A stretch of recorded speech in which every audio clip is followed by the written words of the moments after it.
Hello everyone, welcome back to my channel. मैं तितानी आपण मानक स्वागत करछि। आज आम देसी गोलाप गछ केमती तार कड़ फूल बहुत सारा आसो आउ गछ केमती हेल्दी हम आउ तादर आम कौन कौन फर्टिलाइजर दबा आज चलतु प्रस्तुत करवा। देसी गोलाप शीत दिन में बहुत फूल फुटी थाए किंतु अधिकांश लोकंकर कड़ फूल आसी न थाए कारण गछ उपरे से माने ध्यान दे न थांती। से हाइब्रिड गछ उपरे बेसी ध्यान दियंती जाफल कि देसी गछ रो केयर टिके नहीं पारंती नाही। तेणु आमे आज देसी गछर केनी केयर नवा चलतु देखिबा। एक घरोई रेमेडी फर्टिलाइजर आपण मानकु जणेबी जाफल कि गछरे देले गछ हेल्दी सहित कड़ फूल रे भर्ती हबो। चलतु देखिबा कौन कौन सब आमे दबा। गोलाप गछ पूरा खरारे रखंतु जाफल कि बेसी फंगस लागबनी आ गछ ग्रोथ बढ़िया हबो। तापरे पानी देखि चाहिकरी गछरे देबे। गोलाप गछरे बेसी पानी खाई न थाए सब बेले चेक करिवे माटीटा सब बेले मॉइस्चर रहितबा दरकार। से अनुसार आपण माने तार पानी देबे आ पानी डेनसटा ठीक ठाक पास कर जाउथबा दरकार। नहले तार चेर पानी जमा होकर रहिले तार चेर पचि जीवार संभावना थाए। तेणु सब बेले ध्यान देबे गछ उपरे आ जोटा आपण माने माटी रे लगौचंदी सेतिरे सफिशिएंट पानी दे पारंती। कुंडरे लगेले देखि चाहिकरी आपण माने पानी देबे।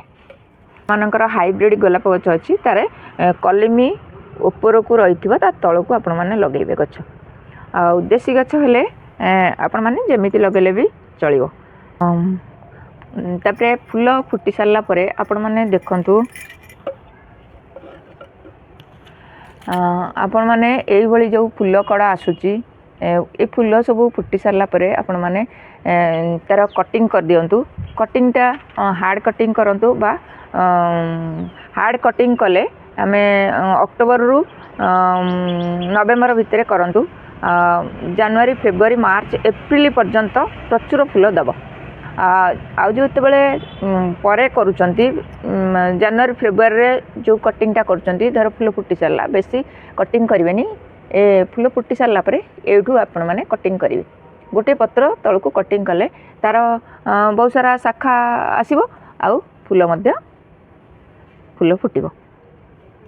फर्टिलाइजर आम रोसई घर में सबू किसी आवेलेबल थाए से आम कि रेमेडी तैयारी करी गछरे देबा जहाँफल कि गछ आमर हेल्दी रहिबो आउ प्रचुर कड़ फूल आसीबो। माने आमे जो घरे चाह पीउचे से चाह पत्ती आपण माने पी सारा परे ताकू धोईकी सुखई दिंतु आ तार सुखिला चाह पत्ती की आपण माने गछरे देबे जहाँफल कि यूज करिथिबा चाह पत्ती की 4 रु 5 चामच दे पारिबे गोटे गछरे आउ न करिथिबा यूज चाह पत्ती आपण माने आधा चामच गोटे गछरे आधा चामच नेखा दे पारिबे। चलंतु आमे प्रस्तुत करिबा। चाह पत्ती रे हमर ऑर्गेनिक नेचुरल फर्टिलाइजर थाए जेमति कि गछरे देले नाइट्रोजन शक्ति अधिका होई थाए आ गछ मूल को एसिडिटी करि थाए। गछ मूल को उज्जवल करबा सहित कड़ फूल रे भर्ती होई थाए। हमर गछ को न्यूट्रिशन बहुत मात्रा रे दे थाए। 15 दिन थरे एभली आधा चामच आपण माने दे परिबे आउ पानी रे भिजाई करी गोटे दिन रखी तार पानी फर्टिलाइजर करके भी दे परिबे। एथरे हमें आ गोटे फर्टिलाइजर दबा बोन मिली आपण माने पानी रे गोले की दे परिबे नले एमती आधा चमच नेखा आपण माने दे परिबे जोटा कि हाड़ गुंड बोन मिली नथिले आपण माने अंडा खोल गुंड करके एमती ए भली भाबरे दे परिबे। गछ को बहुत स्ट्रांग करथाय और हेल्दी मध्य रखी थाए। आउ रहिला कॉफी पाउडर रोसई घरे अवेलेबल थाए। एथरे नाइट्रोजन बहुत मात्रा थाए एई माटी को एसिडिटी करि थाए। गोलाप गछ एसिडिटी माटी की बहुत पसंद करि थाए जाफल कि प्रचुर फूल कड़ हमर देसी गोलाप गछरे आसी थाए। ଦେଇପାରିବେ। ଯେମିତିକି କଦଳୀ ଚୋପାକୁ ଶୁଖେଇ ଗୁଣ୍ଡ କରିକିରି ଆପଣମାନେ ଗଛରେ ଦେଇପାରିବେ। ନାଇଁ ତ କଦଳୀ ଚୋପାକୁ କାଟିକିରି ଖଣ୍ଡ ଖଣ୍ଡ କରିକିରି ଗୋଟେ ଦିନ ପାଣିରେ ପକାଇଦେବେ, ତାର ଫର୍ଟିଲାଇଜର ଆପଣମାନେ ଦେଇପାରିବେ। ସେଥିରେ ତ ଜାଣିଛନ୍ତି ବହୁତ ସାରା ଭିଟାମିନ୍ ପ୍ରଚୁର ଭରି ରହିଛି। ଆଳୁ ଚୋପାରେ ସେମିତି ବହୁତ ସାରା ଭିଟାମିନ୍ ଅଛି। ଆଳୁ ଚୋପାକୁ ଏମିତି ଶୁଖେଇକିରି ଗୁଣ୍ଡ କରିକିରି ଗଛରେ ଦେଇପାରିବେ, ଯାହାଫଳରେ କି ସେଥିରେ ପୋଟାସିୟମ୍, ଫସ୍ଫରସ୍, ଆଇରନ୍ ବହୁତ ମାତ୍ରାରେ ରହିଥାଏ। ଶୁଖିଲା ଗୋବର ଘଷି ଯେଉଁଟାକୁ କାଉଡଙ୍ଗ ବୋଲି କହନ୍ତି, ତାକୁ ଗୋଟେ ଦିନ ପାଣିରେ ଏମିତି ଆପଣମାନେ ପାଣିରେ ପକାଇଦେବେ। ଗୋଟେ ଦିନ ପରେ ସେଇ ପାଣିକି ଆପଣମାନେ ଗଛରେ ଦେବେ। ଡାଇରେକ୍ଟ ସେଥିରେ ଗଛରେ ଦେବେନି, ସେଥିରେ ନାଇଟ୍ରୋଜେନ୍ ଶକ୍ତି ଥାଏ, ଯାହାଫଳରେ କି ଗଛକୁ ଜାଳି ଦେଇଥାଏ। ଯେତିକି ଆପଣମାନେ ନେବେ ଗୋବର ଘଷିର ପାଣି, ସେତିକି ଆପଣମାନେ ତା ସହିତ ସାଧା ପାଣି ମିଶାଇ ପ୍ରତ୍ୟେକ ଗଛରେ ଆପଣମାନେ ଦେଇପାରିବେ। ଯେତେବେଳେ ଦେଉଥିବେ ସବୁବେଳେ ମାଟିକି ଏମିତି ଖୁସେଇ ଦେଉଥିବେ, ଆଉ ଶୁଖିଲା ପତ୍ର ତାର ଶୁଖିଲା ଡାଳ ସବୁ ବାହାର କରିଦେଉଥିବେ। ଏଇଭଳି ଭାବରେ ଆପଣମାନେ ସବୁ ଗଛର କେୟାର ନେବେ।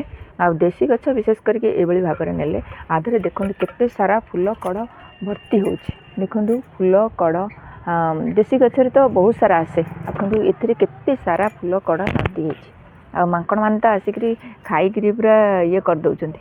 ଦେଖନ୍ତୁ ମାଙ୍କଡ଼ମାନେ ଡୁଇଁକି ସବୁ ଖାଇ ଦେଉଛନ୍ତି ଫୁଲ ଗୁଡ଼ା। ଦେଖନ୍ତୁ ମୁଁ ତ ଏ ଗଛକୁ ବହୁତ ବଡ଼ ହେଇଥିଲା, ମୁଁ ତାକୁ କାଟିକି ସବୁ ପ୍ରୁନିଂ କରିଦେଇଥିଲି। ଦେଖନ୍ତୁ ତାର ପୁଣି ଡାଳ ଶାଖା ଦେଇ କେତେ ସୁନ୍ଦର ଫୁଲ ଆଉ କଢ଼ ମେଞ୍ଚେ ମେଞ୍ଚେ ଆସିଛି। ଆପଣମାନେ ଯଦି ଆପଣଙ୍କର ଦେଶୀ ଗଛ ଗୋଲାପ ଗଛ ଅଛି ତାହେଲେ ଏଇଭଳି କେୟାର ନିଅନ୍ତୁ। ଆଉ ଦେଖିବେ ବହୁତ ସାରା ଆଦେହରେ କଢ଼ ଫୁଲ ଭର୍ତ୍ତି ହେଇଥାଏ। ଆଉ ମୋର ଏଇ ଛୋଟ ଭିଡ଼ିଓଟା ଯଦି ଆପଣମାନଙ୍କୁ ଭଲ ଲାଗିଥାଏ ତାହେଲେ କମେଣ୍ଟ, ସେୟାର, ଲାଇକ୍ କରିବେ। ଆଉ ମୋ ଚ୍ୟାନେଲ୍ ଯଦି ଆପଣମାନେ ନୂଆ ଦେଖୁଛନ୍ତି ତାହେଲେ ଗୋଟେ ସବସ୍କ୍ରାଇବ୍ କରିବେ। ଆଜି ପାଇଁ ଏତିକି, ପୁଣି ଆସିବି ଆଉ ଏକ ନୂଆ ଭିଡ଼ିଓ ନୂଆ ଟପିକ୍ ସହିତ। ସେତେ ପର୍ଯ୍ୟନ୍ତ ଗଛ ଲଗାଉଥାନ୍ତୁ, ଭଲରେ ଥାନ୍ତୁ। ଜୟ ଜଗନ୍ନାଥ।